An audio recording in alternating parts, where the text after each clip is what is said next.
رد محترف نادي كوبنهاغن الدنماركي إلياس العاشوري 26 عاما على الاتهامات التي وجهت له في تونس حول عدم رغبته في اللعب لمنتخب بلاده خلال فترة قيادة المدير الفني السابق فوزي البنزرتي، وتحديدا في المباريات التي خاضها الفريق بين شهري سبتمبر أيلول وأكتوبر تشرين الأول الماضيين. واعتبر العاشوري في مقابلة مع العربي الجديد أن مستواه في مباراة تونس ومالاوي يوم الاثنين الماضي ضمن تصفيات كأس العالم 2026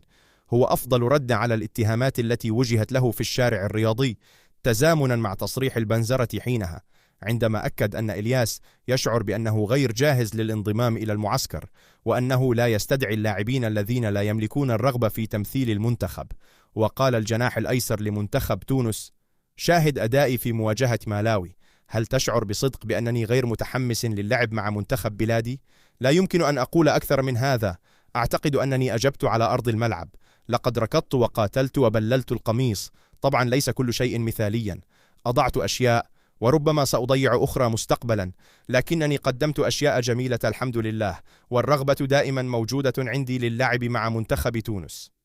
واعتبر العاشوري أن اقتراب منتخب تونس من التأهل إلى بطولة كأس العالم المقبلة سيكون تحديا شخصيا بالنسبة إليه بعد غيابه عن النسخة الماضية في قطر عام 2022،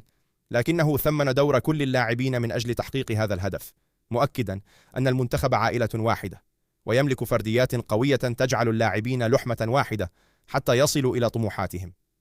وتحدث محترف كوبنهاغن الدنماركي عن الانسجام الكبير الذي ظهر في مباراة مالاوي بينه وبين علي العابدي وكذلك حنبعل المجبري، رافضا تصنيف المنتخب التونسي في المراكز الأولى في القارة الأفريقية من حيث نوعية اللاعبين المهاريين، قائلا: لسنا الأفضل ولسنا الأضعف، يجب أن نبقى هادئين وأن نواصل العمل، بعد ذلك لدينا الوقت لمناقشة هذا الموضوع.